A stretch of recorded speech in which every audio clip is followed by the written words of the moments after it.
करता है। वो भी बात रखिए। और मेरा एक सवाल और है, क्या लगता है महाराष्ट्र में जो ये चुनाव में जो मुद्दे जोर पकड़ रहे हैं, जैसे धर्मयुद्ध का मुद्दा अभी आ गया और वोट जिहाद का, क्या लगता है कि ये कुछ असर डालेंगे परिणाम पर?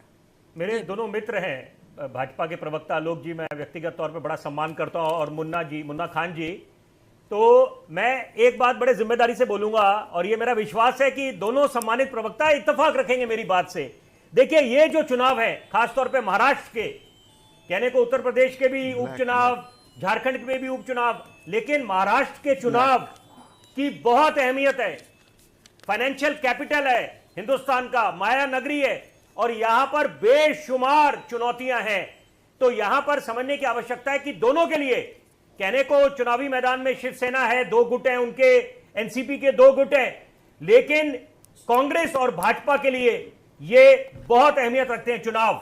और उसका कारण है, देखिए, आप लोग एक तरफ बात कर रहे हैं, सिक्के के हमेशा दोनों पहलू होते हैं। यहां पर बात चल रही है टाइमिंग को लेकर। आपने बोला एन मौके पर ईडी मुस्तैद हो गई है, कार्रवाई शुरू हो गई है।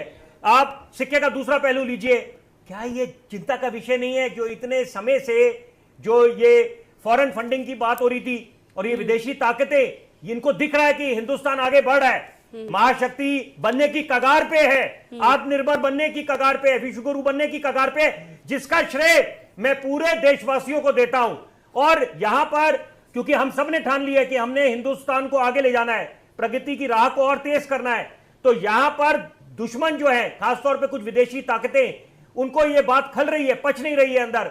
तो ये जो फाइनेंशियल एंगल है कि कहां पर, तो वहां पर देखिए जांच बनती है, लेकिन विपक्ष भी अपनी जगह बिल्कुल, उनकी बात दुरुस्त है कि यहां पर टाइमिंग को लेकर जो सवाल उठाया जा रहा है कि यहां पर आप बिल्कुल, जब ये बिल्कुल चुनाव में जाने लगे हैं यहां का वोटर महाराष्ट्र का, तो आप ईडी की कार्रवाई शुरू कर देते हैं, तो आप क्या संदेश देना चाहते हैं? लेकिन यहां पर 2 बड़ी जरूरी बातें हैं कि अगर मुद्दे क्या है कि किसानों को लेकर मुद्दा है, फार्मर डिस्ट्रेस, अगर आप उसकी बात करें, देखिए, आप हिंदुत्व की बात करते हैं, आप मुस्लिम ब्रदरहुड की बात करते हैं, वो अलग बातें हैं, लेकिन यहां पर जो अभी, क्योंकि आलोक जी बात कर रहे थे कि मूलभूत सुविधाएं जैसे वो कि बिजली, सड़क, पानी, मैं एक बात बोलूंगा बतौर पत्रकार कि देखिए, 21वीं सदी है, एक आम आदमी की अपेक्षाएं 7वें आसमान पर है, वो स्वाभाविक भी है, होना भी चाहिए।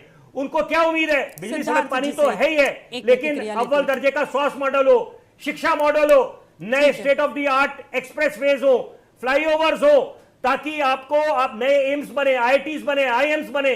वो उम्मीद लगा के एक वोटर बैठा हुआ है, ना कि यहां पर एक दूसरे पे आप तीखे प्रहार करते रहे। इस बीच जो मुद्दे वो बॉन्ड हो जाते हैं। जी से